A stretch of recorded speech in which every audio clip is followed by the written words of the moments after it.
Desde el inicio de los tiempos, los poderosos han conspirado para torcer el rumbo de la historia a su conveniencia. Como verdaderos titiriteros, unos pocos y oscuros personajes manejan los hilos del destino de millones. Muchos lo sospechan, pero quienes denuncian su accionar suelen ser ridiculizados. Otras veces, la verdad es tan obvia que pasa desapercibida. ¿Son estas solo fantasías paranoicas creadas para alimentar la imaginación de la gente, pero sin relación alguna con la realidad? ¿O somos en realidad parte de un plan perfectamente ejecutado? Guerras, revoluciones, movimientos sociales, atentados terroristas, todo tiene una explicación oficial, pero quizás nada sea lo que parece ser. Animémonos a descubrir el increíble mundo de las sociedades secretas. El mundo está literalmente inundado de sociedades secretas. Sus miembros van desde ciudadanos ignotos y excéntricos hasta importantes ejecutivos de empresas, bancos y aún gobiernos. Algunas se han hecho famosas en los últimos años gracias al auge de la literatura conspirativa. Tres de ellas llaman particularmente la atención: Skull and Bones, el grupo Bilderberg y el Consejo de Relaciones Exteriores, o CRE. Para sus miembros son nada más que inocentes fraternidades o meros grupos creativos. Para sus detractores, gobiernos mundiales paralelos. En algún punto, en el medio de ambas versiones, seguramente se encuentra la verdad.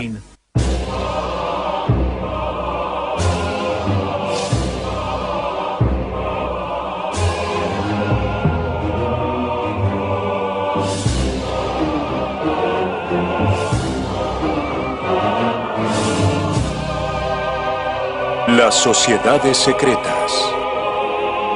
Quienes manejan los hilos.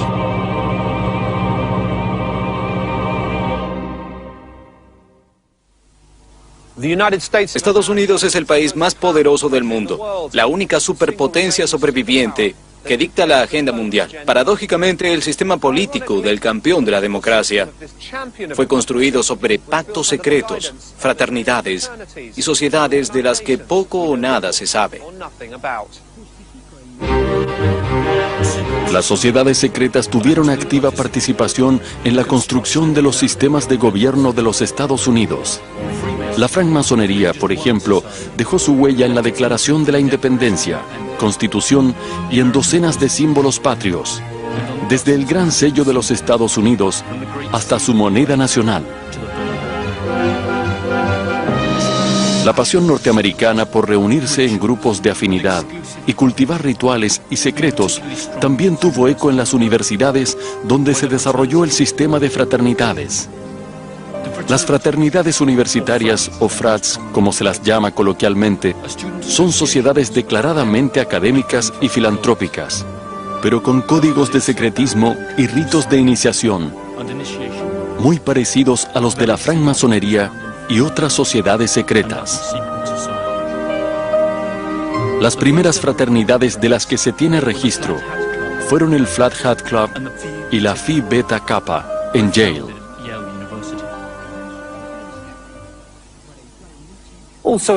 En Yale surgió también una de las fraternidades más enigmáticas y famosas del mundo, por cuyos salones pasó y pasa la crema y nata de la sociedad norteamericana: Skull and Bones. Skull and Bones fue creada en 1832 y su nombre original era Club Eulogian. Su fundador fue un comerciante llamado William Huntington Russell, dueño de la Russell & Co., una empresa de transportes que amasó su fortuna transportando nada menos que opio a China durante la llamada Guerra del Opio. El nombre de Skull and Bones probablemente devenga de una curiosa costumbre. Durante sus reuniones en la capilla del campus de Yale, solían colgar una calavera y dos tibias cruzadas sobre la puerta para no ser molestados. También gustaban denominarse Orden de la Muerte, Estrella de la Cooperación o simplemente La Orden. En 1856, 24 años después de su fundación, consiguieron un importante predio en el campus de la universidad y constituyeron allí su sede oficial, un edificio de piedra que aún subsiste en la actualidad. Lo llamaron La Tumba. La tumba tiene una distribución laberíntica y oscura. Se trata de 3 enormes plantas y un ático. Hay múltiples salones y gabinetes secretos. Recámaras habitadas por maniquíes cubiertos por armaduras, candeleros, viejas fotos, banderas, manuscritos y una siniestra colección de huesos supuestamente pertenecientes a figuras históricas. Entre ellos, las calaveras del revolucionario mexicano Pancho Villa y el jefe indio Jerónimo, y hasta la del dictador panameño General Omar Torrijos. En lo más recóndito del laberinto hay una bóveda con el enigmático número 322 en la puerta. En su interior, solo 2 sillas y una mesa. Es allí donde el iniciado debe encontrarse con la Madame. Un esqueleto que se supone es el de Madame Pompadour. La pasión por los huesos y calaveras podría ser considerada de mal gusto, pero inocente. Sin embargo, una acusación mucho más grave pesa sobre la Orden de la Muerte, su simpatía por los nazis. Los detractores de Skull and Bones insisten con que la orden no es originalmente norteamericana, sino un desprendimiento de alguna orden germánica filonazi. Es bastante probable que así sea. Su fundador, William Russell, vivió en Alemania durante años antes de regresar al último año de Yale. Fue al regresar a los Estados Unidos que fundó la fraternidad. El propio número 322, según sus detractores, esconde un mensaje codificado que reúne el año de su fundación, 1832, con el segundo capítulo de una orden internacional. Según Alexandra Robbins, graduada en Yale y autora de un libro sobre el tema, en sus gavetas guardan una nutrida colección de objetos y memorabilia nazi y celebran sus cenas con la platería original de Adolf Hitler. Buena parte de su liturgia es realizada en alemán. ¿Quién fue el tonto? ¿El hombre sabio? ¿El mendigo o el rey? Rico o pobre, en la muerte son todos iguales. Gran parte del aparato industrial militar norteamericano de principios del siglo XX colaboró con el régimen nazi, contribuyendo enormemente con su ascenso al poder. Es un dato que no todos conocen. Tampoco es un dato publicitado, la fuerte presencia de destacados Bonesmen en las relaciones germano-americanas de la preguerra.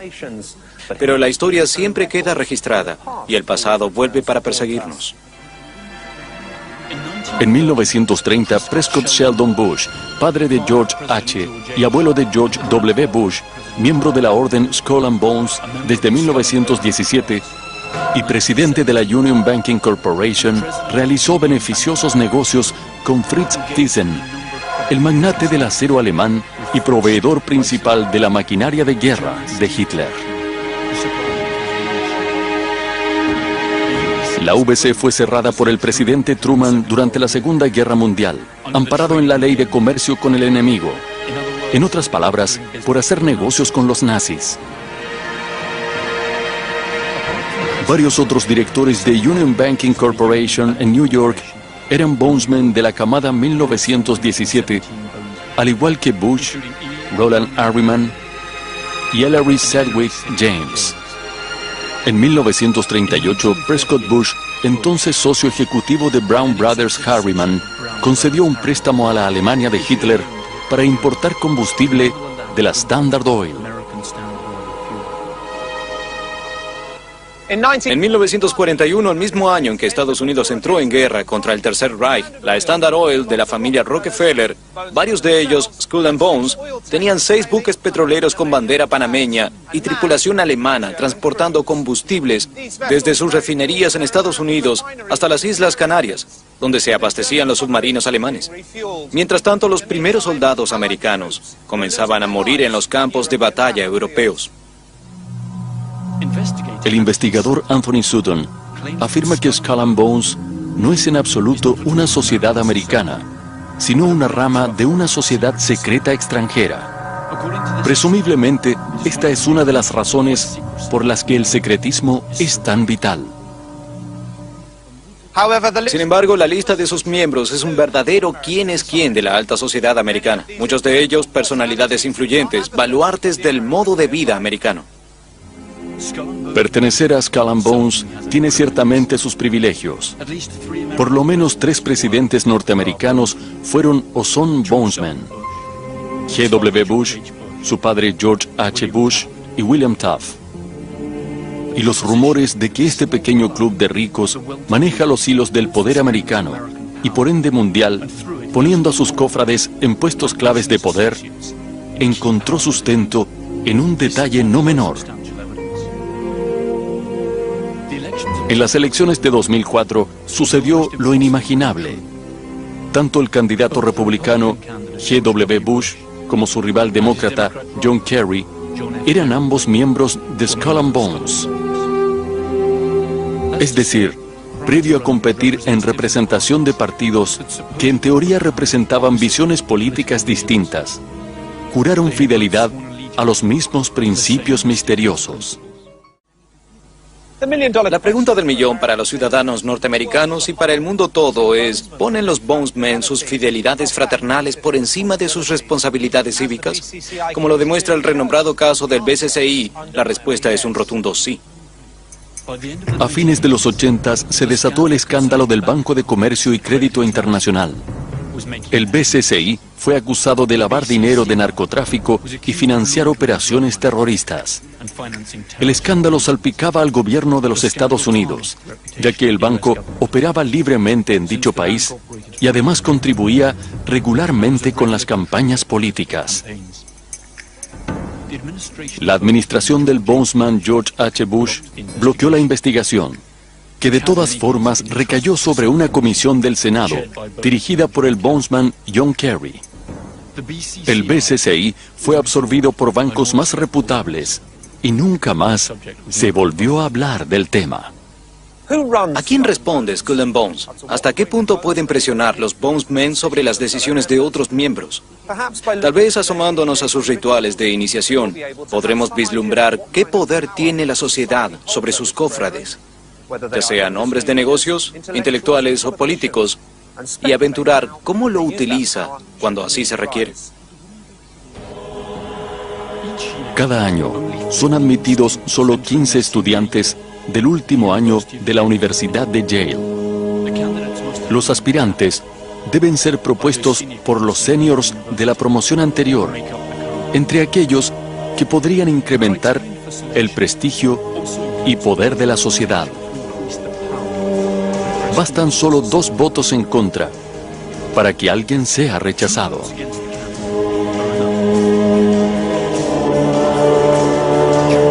Durante la iniciación, los candidatos deben contar todos sus secretos sexuales. Finalmente, se les pide que realicen varios juramentos: besar pies y beber sangre. Luego, se recuestan desnudos sobre un ataúd y tras masturbarse a la vista de todos, juran jamás admitir pertenecer a la orden. A esto le sigue la comparecencia ante sus futuros compañeros enmascarados para la ocasión. Allí están el tío Toby, los caballeros, el pequeño diablo, Don Quijote y el Papa. La ceremonia culmina con una gran fiesta que se prolonga durante horas. Imaginarse a presidentes de los Estados Unidos en esta situación es muy perturbador, pero aún más perturbador es entender que ahora el candidato está sujeto a chantaje posterior. Todos los cofrades han sido testigos de lo propio del iniciado. Cada quien ha entregado sus más prohibidos secretos. Nadie se sentirá en condiciones de romper el pacto de silencio de la orden. A partir de ese momento, la traición es imposible. El gobierno de la primera potencia mundial está literalmente copado por Bonesmen. George W. Bush nombró 11 funcionarios Bonesmen en su primer gobierno. También hay varios senadores, congresistas y miembros de la Corte, jefes de la CIA, la Reserva Federal y directores de bancos como el JP Morgan Chase, Morgan Stanley y Dean Witter. Los medios de comunicación no son la excepción. Entre otros, la revista Time y el Newsweek, ambas teóricamente competidoras, pero también ambas fundadas por Bonesmen. Las familias más antiguas e influyentes pertenecen al selecto club: Bush, Bundy, Harriman, Lord, Phelps, Rockefeller, Taft, Whitney. Todos ellos han pasado por el ritual de iniciación.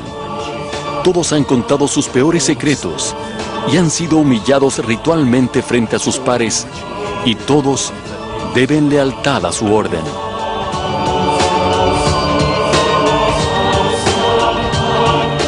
Se estima que existen en la actualidad unos 800 Bonesmen vivos, la mitad de ellos activos y en puestos clave de la economía y la política americanas. Tenemos muchas razones para sentirnos estremecidos por lo que hemos visto hasta el momento. Esta es una sociedad secreta fundada por un presunto traficante de drogas, algunos de cuyos miembros financiaron a los nazis, que se reúnen en un búnker aparentemente lleno de esqueletos robados y que cuenta entre sus miembros nada menos que al presidente del país más poderoso del mundo y también a quien le disputó su puesto. Y Skull and Bones no es la única sociedad secreta que pareciera manejar los hilos del poder mundial. Hay por lo menos otras dos organizaciones cuyos móviles inciertos se sospecha van desde la manipulación económica hasta el simple y llano control mundial: el Grupo Bilderberg y el misterioso Consejo de Relaciones Exteriores. Las sociedades secretas, quienes manejan los hilos, más fuertes que nunca: Calaveras, Bilderbergers y el CRE. Bones afianzó su poder desde 1832 hasta la actualidad. Pese a sus denunciados vínculos tempranos con el tráfico de drogas y el nazismo, la mayoría de sus miembros conocidos son respetables e influyentes políticos y hombres de negocios. Pero Skull and Bones no es la única sociedad secreta cuya influencia pareciera condicionar nuestras vidas. Hay más. Una de las organizaciones más sospechadas de manejar los hilos del poder mundial, tras la fachada de una organización filantrópica, es el CRE, o Consejo de Relaciones Exteriores. Se esconden aquí, en Washington, D.C., en el 7º piso de este edificio. Se definen como un recurso apartidario de información y análisis. Es decir, un inocente centro creativo. ¿Son lo que dicen ser? La respuesta podría encerrar la explicación de muchos de los eventos que nos suceden diariamente y que parecieran ser obra de nuestra voluntad soberana. El Consejo de Relaciones Exteriores se gestó durante la Primera Guerra Mundial, cuando una fraternidad universitaria presentó al presidente Woodrow Wilson una propuesta que detallaba opciones para fortalecer las democracias cuando el Kaiser Guillermo II fuera finalmente derrotado. La propuesta fue apoyada por el coronel Edward Mandell House, consejero del presidente Wilson. Wilson presentó el proyecto al Congreso en enero de 1918 y su fundación oficial se produjo en 1921. Sus primeros aportantes fueron las familias más poderosas de los Estados Unidos: Rockefeller, Mellon, Harriman, Schiff, Cohn, Love y Carnegie. Y también fue apoyada por ciudadanos extranjeros, especialmente el magnate y colonizador sudafricano Cecil Rhodes y los banqueros europeos Warburg y Rothschild. Del CRE se sabe quiénes son sus miembros, directivos y actividades, o por lo menos así parece. Su sede está en Park Avenue, esquina calle 68 de Nueva York. Sus informes se bajan libremente de Internet, donde publica una completa página en www.cfr.org. Cuenta con un periódico que es la publicación de análisis político más prestigiosa de los Estados Unidos, Foreign Affairs.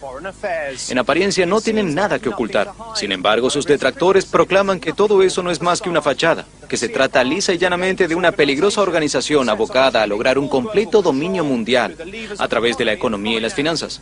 En otras palabras, ejecutivos que buscan privatizar el poder mundial. Según los críticos, la estrategia del CRE es controlar ambos lados de cada conflicto.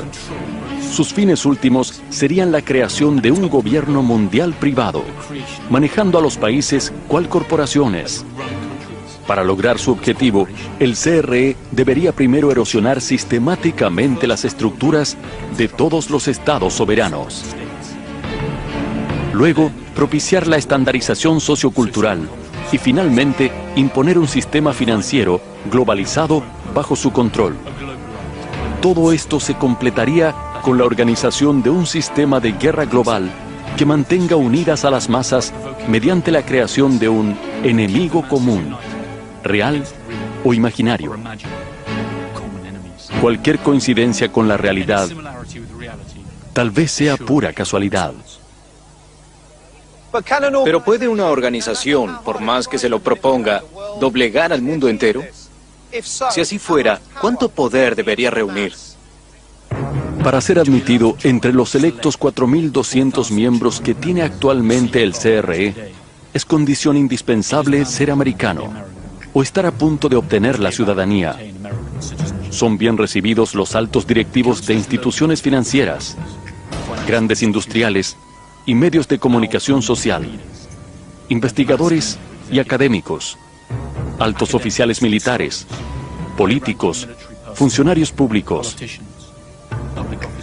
y los decanos de universidades y centros de estudios.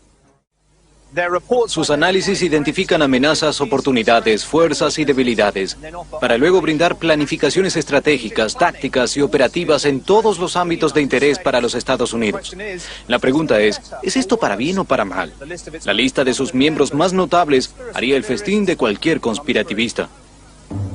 Entre sus miembros más conocidos se cuentan David Rockefeller, Henry Kissinger, Bill Clinton, la exsecretaria de Estado Madeleine Albright, el multimillonario húngaro-americano George Soros, el juez de la Corte Suprema Stephen Breyer, Lawrence A. Teach, presidente de la cadena Lowe CBS, el secretario de Estado General Colin Powell, Jack Welch, expresidente de General Electric, la actual secretaria de Estado de los Estados Unidos, Condoleezza Rice, W. Thomas Johnson, presidente de CNN, Katharine Graham, presidenta del grupo Washington Post, Newsweek e International Herald Tribune. También Alan Wells Dulles, padre fundador de la CIA. Y el banquero Paul Moritz Warburg, nacido en Alemania y emigrado a los Estados Unidos, donde en 1913 diseñó y promovió la legislación que crearía el Banco de la Reserva Federal, el Banco Central Norteamericano, cuyos capitales no son públicos como podría suponerse, sino que están en manos de bancos privados. La Reserva Federal no es la única institución relacionada con el CRE. El Fondo Monetario Internacional y el Banco Mundial son también creaciones de miembros del CRE. Esas tres organizaciones controlan buena parte del capital mundial, así como sus políticas de distribución y ayuda, es decir, deciden quién gana y quién pierde.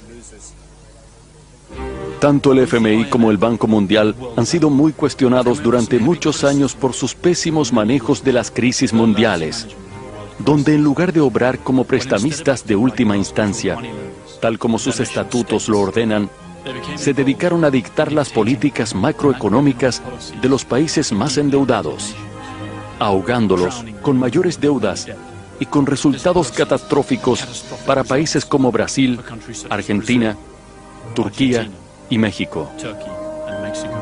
Joseph Stiglitz, Premio Nobel de Economía, denunció el accionar del fondo, sugiriendo que era el verdadero causante de las crisis.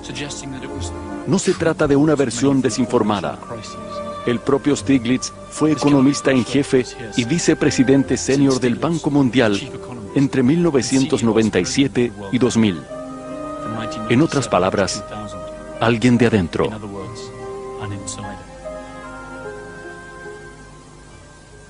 Si observamos cómo el precio de los medicamentos genera gigantescas ganancias para quienes los producen, mientras provocan la muerte de millones de personas que no pueden adquirirlos, si nos detenemos a pensar el daño irreparable que realizan las corporaciones multinacionales en los países del tercer mundo, si estudiamos los mecanismos de préstamo usurario del sistema bancario mundial, que cíclicamente provocan crisis que hunden países enteros en la miseria, Vale preguntarse, ¿es la guerra económica más efectiva que la guerra convencional a la hora de obtener el poder mundial? ¿Serán los miembros del CRE los encargados de llevarla a cabo? ¿O será todo fruto de la propia naturaleza del sistema capitalista? La idea de un mundo gobernado por corporaciones privadas orquestadas por el CRE podría sonar disparatada. Estas corporaciones facturan en su conjunto casi 2 veces el PBI de los Estados Unidos y emplean a más de 25 millones de personas en los Estados Unidos solamente. Su poder es lo suficientemente fuerte como para torcer varios brazos políticos en todo el mundo. Quizás el CRE sea solo un centro de intelectuales y académicos, como afirman sus miembros. Pero algo es seguro: la enorme influencia que necesariamente tiene el accionar mancomunado de semejante lista de poderosos, para bien o para mal. ¿Qué otras sociedades secretas mueven los hilos, o mejor dicho, qué otras sociedades mueven en forma secreta las piezas del tablero mundial?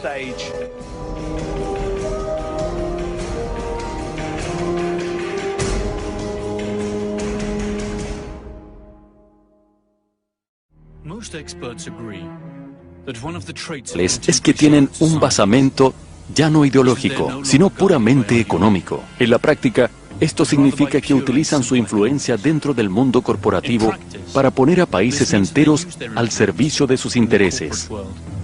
El ciudadano medio no tiene idea de cómo se toman las decisiones estratégicas nacionales. Y su voto muchas veces solo sirve para generar cambios a larguísimo plazo, que muchas veces son solamente cosméticos.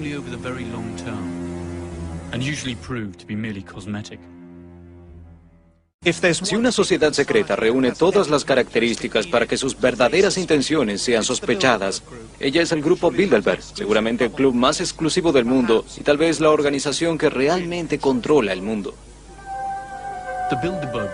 El grupo Bilderberg fue llamado así porque la primera reunión se hizo en 1954 en el Hotel Bilderberg en Osbeek, Holanda. Sus fundadores fueron Joseph Ratzinger, un polaco de ideas socialdemócratas, y el príncipe Bernardo de Holanda. En sus reuniones anuales realizadas desde entonces, que constituyen un hito en la política internacional. Cada país tiene 2 invitados, uno conservador y otro liberal. Según el príncipe Bernardo, el grupo nació como una entidad destinada a fortalecer la unidad atlántica del norte, a frenar el expansionismo soviético y a fomentar la cooperación y el desarrollo económico de los países occidentales.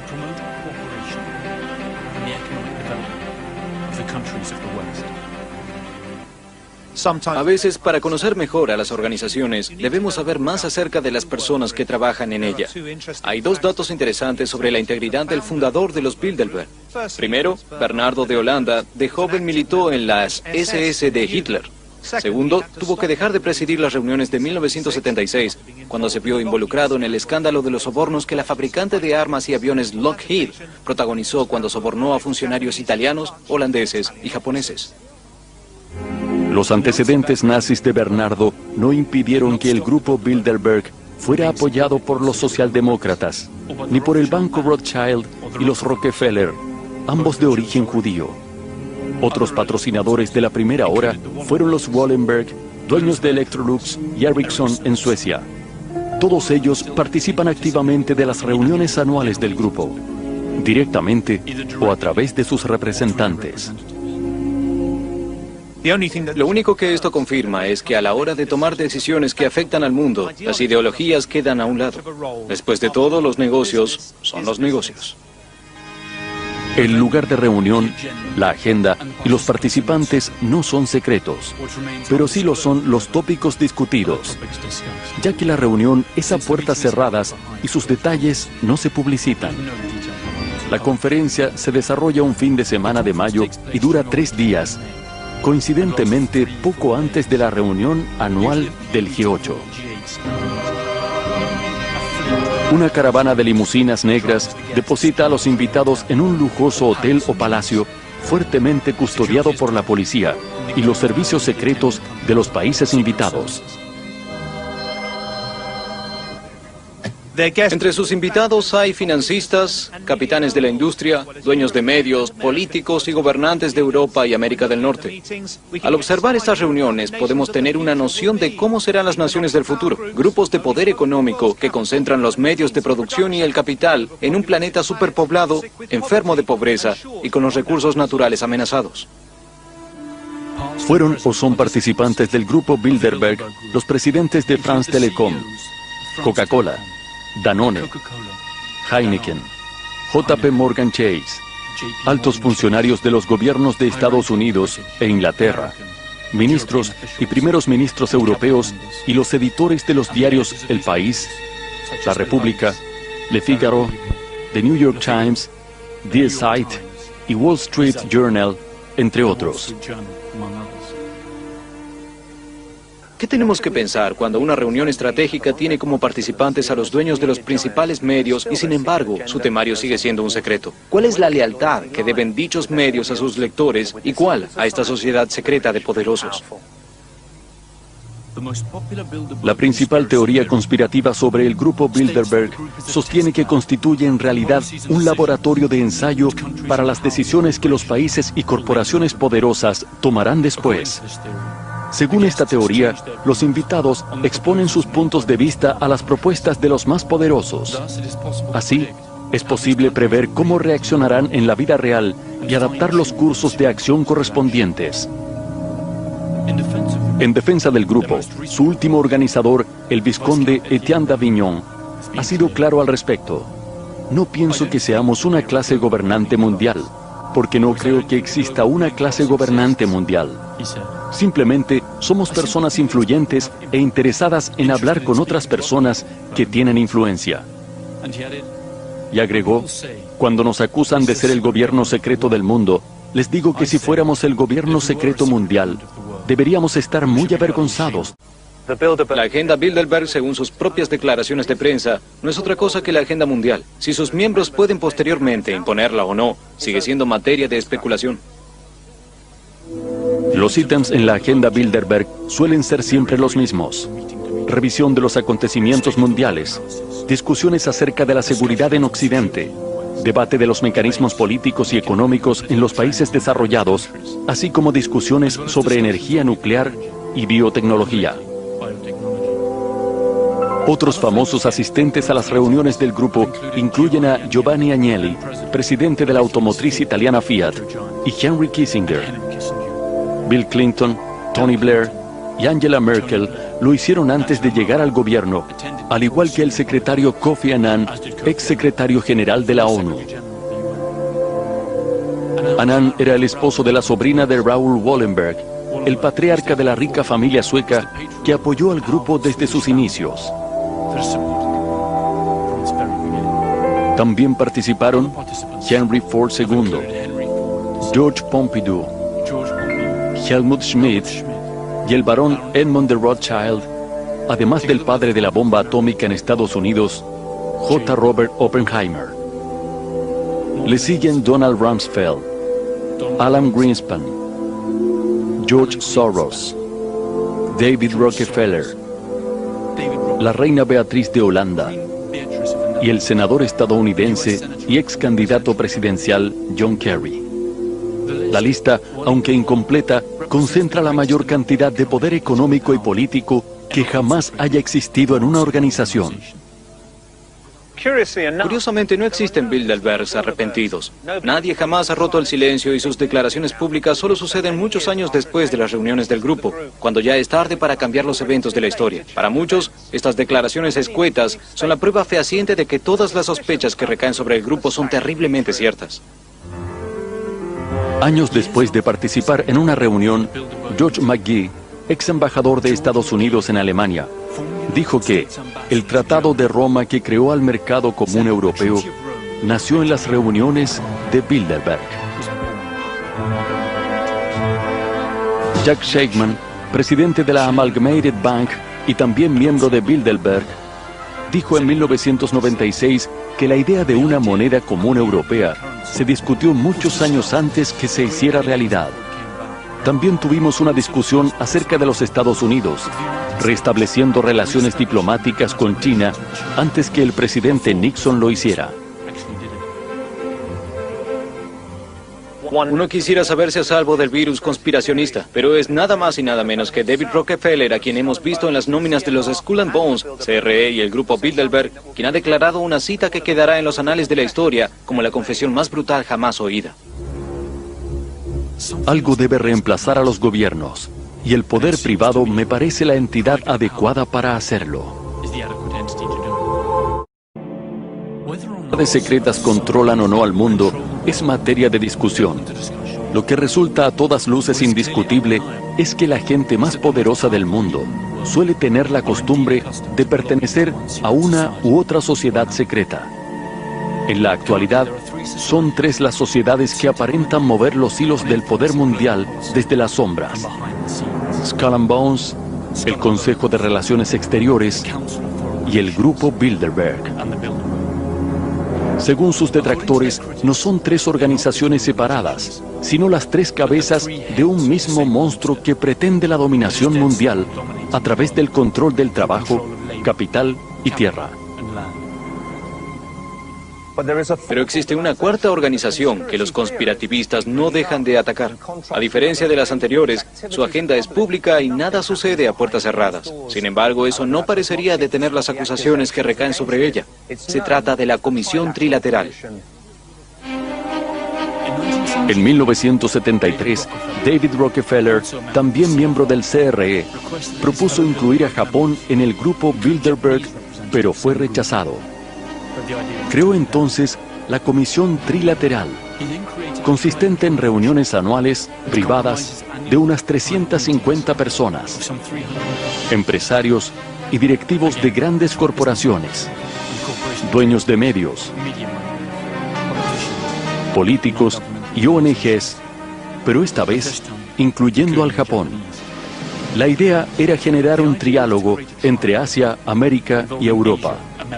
El presidente americano Jimmy Carter participó en varias de sus reuniones.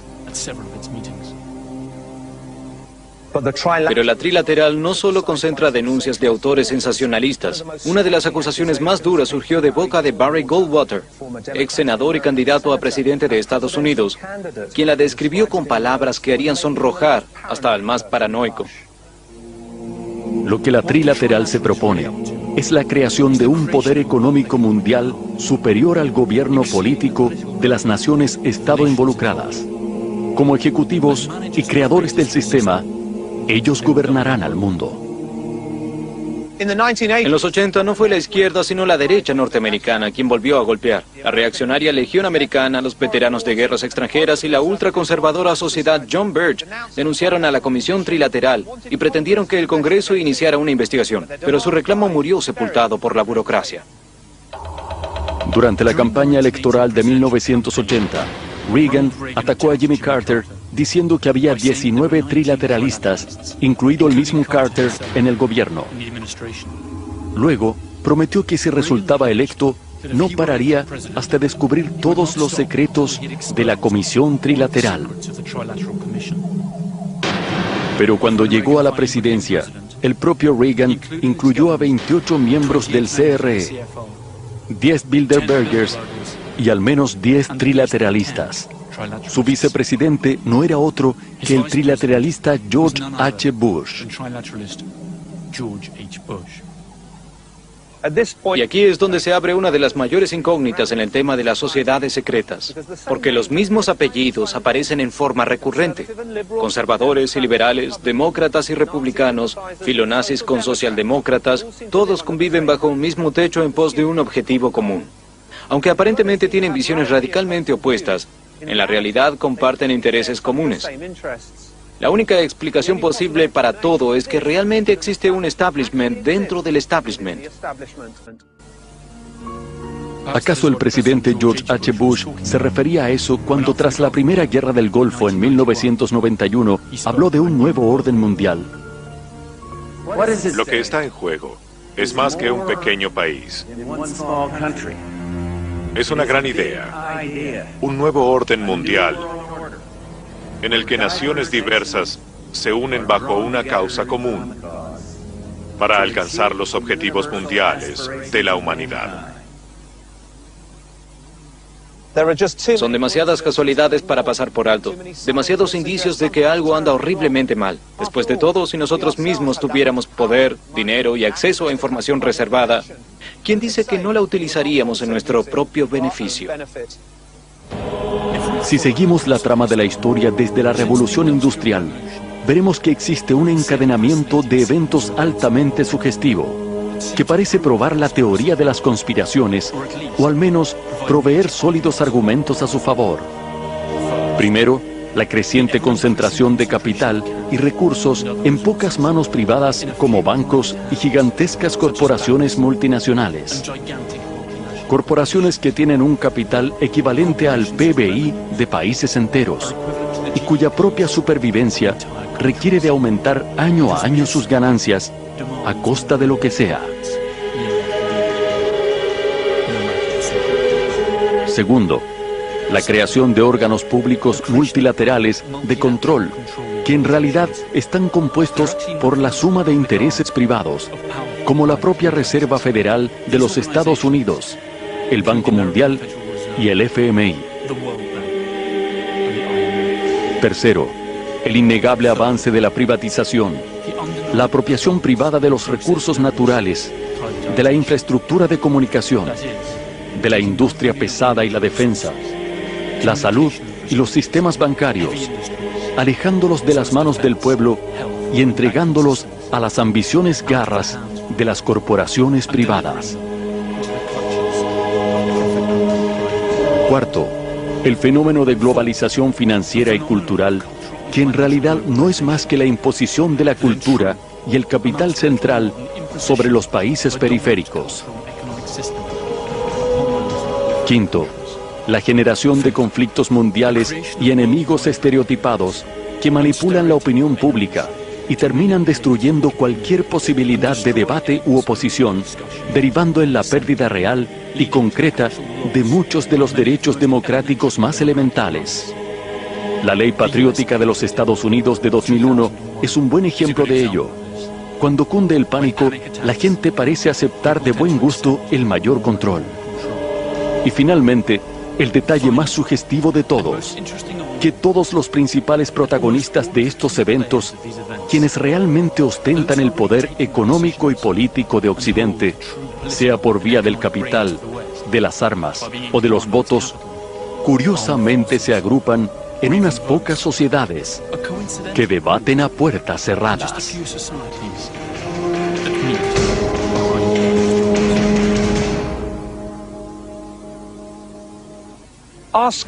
¿Son Skull and Bones, el CRE, el Grupo Bilderberg y la Comisión Trilateral la causa o la consecuencia? ¿Ser miembro de ella significa acceder a ciertos privilegios o solo quienes gozan de ciertos privilegios pueden convertirse en miembros? ¿Importa la diferencia? Miren alrededor y saquen sus propias conclusiones. Tal vez sea hora de entender que nada es casualidad, que los sucesos están todos encadenados y responden siempre a un interés superior, difícil de ver, pero que está a la vista de todos si sabemos hacia dónde mirar. De lo contrario, creyéndonos dueños de nuestro destino, seremos solo marionetas en una obra controlada por la mano siniestra de las sociedades secretas.